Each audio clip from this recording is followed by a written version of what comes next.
জমিয়ত উলামা হিন্দক আনুষ্ঠানিকভাৱে মই এতিয়াই বুঢ়া আঙুলি এটা দেখুৱাই এই বুঢ়া আঙুলিটোত অসমীয়াৰ তেজ আছে, বীৰ্য আছে, সাহস আছে।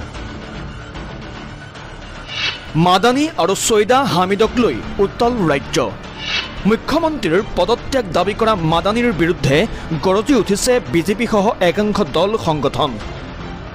আনহাতে অসমলৈ আহি অবৈধ বাংলাদেশীৰ হৈ ওকালতি কৰা ছৈয়দা হামিদৰ বিৰুদ্ধে গৰ্জন অসমৰ খিলঞ্জীয়াৰ। পিছে শেহতীয়াকৈ ৰাজ্যৰ ৰাজনীতি উত্তপ্ত কৰি ৰখা এই মাদানী আৰু ছৈয়দা হামিদ কোন জানেনে? মাদানী ইছলামিক গৱেষক হোৱাৰ লগতে ৰাজ্যসভাৰ প্ৰাক্তন সাংসদ, লগতে জমিয়ত উলেমা হিন্দৰ সভাপতি মেহমুদ মাদানী, যিটো সংগঠনে ভাৰতৰ সুন্নী মুছলমানসকলৰ বাবে কাম কৰি আহিছে। মাদানীয়ে 2006ৰ পৰা 2012লৈকে ৰাজ্যসভাত প্ৰতিনিধিত্ব কৰিছিল উত্তৰ প্ৰদেশৰ পৰা। মাদানী ৰাজ্যসভালৈ নিৰ্বাচিত হৈছিল ৰাষ্ট্ৰীয় লোকদল চমুকৈ RLDৰ পৰা। আশ্চৰ্যজনকভাৱে RLD হ'ল বিজেপি নেতৃত্বাধীন NDAৰ অন্যতম সহযোগী।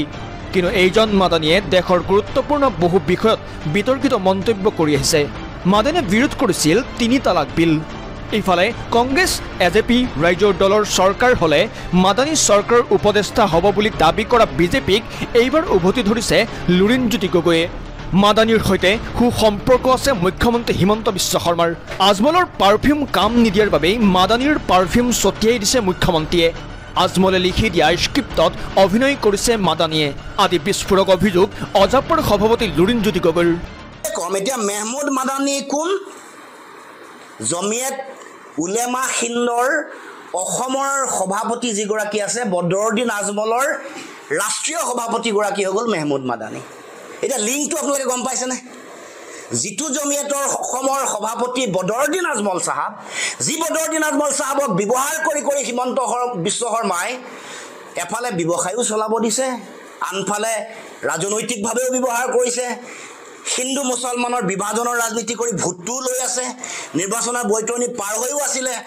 আজমল যেতিয়া কাম নিদিয়া হ'ল, বদৰুদ্দিন আজমলক যেতিয়া ৰাইজে বুজি পালে যে এওঁ বিজেপিৰ এজেণ্ট, এতিয়া মেহমুদ মাদানীক লৈ আনিবলৈ মুখ্যমন্ত্ৰীয়ে উঠি পৰি লাগিছে।